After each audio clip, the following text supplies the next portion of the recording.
দেখো, আমি একটা কুমড়ো গাছ বসিয়েছিলাম আর কুমড়ো গাছটাতে একটা কুমড়োও ধরেছিল। গাছটা এত সুন্দর ফুল ভরে গেছিল। আর তারপরে দেখো একটা কুমড়োও ধরেছে।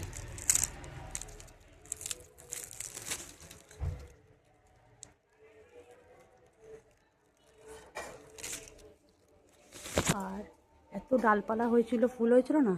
একজন চোর কিছুটা ডাল কেটে চুরি করে নেয়। আর তারপরে পুরো গাছটা দেখো শুকনো হয়ে গেছে চোরের হাত পেয়ে। এক একটা চোরের হাত আবার ভালো হয়, চোর নিলে চোর ফল গাছে ফলে যায়। এবার এই চোরের হাত মনে হয় ভালো ছিল না। চোর এমন চোর চুরি করলো, আমার গাছের ডাল কিছুটা ডগা কেটে নিয়েছিল। আর তারপর পুরো গাছটাই দেখো শুকনো হয়ে গেছে। এই দেখো কী অবস্থা। আর এটাও পেকে দেখো শুকনো হয়ে গেছে। এবার এটাকে পেরে নিতে হবে, কিছু করার নেই। কী অবস্থা, আমার ফলটা নষ্ট করে দিল। এমন খাওয়ার শখ।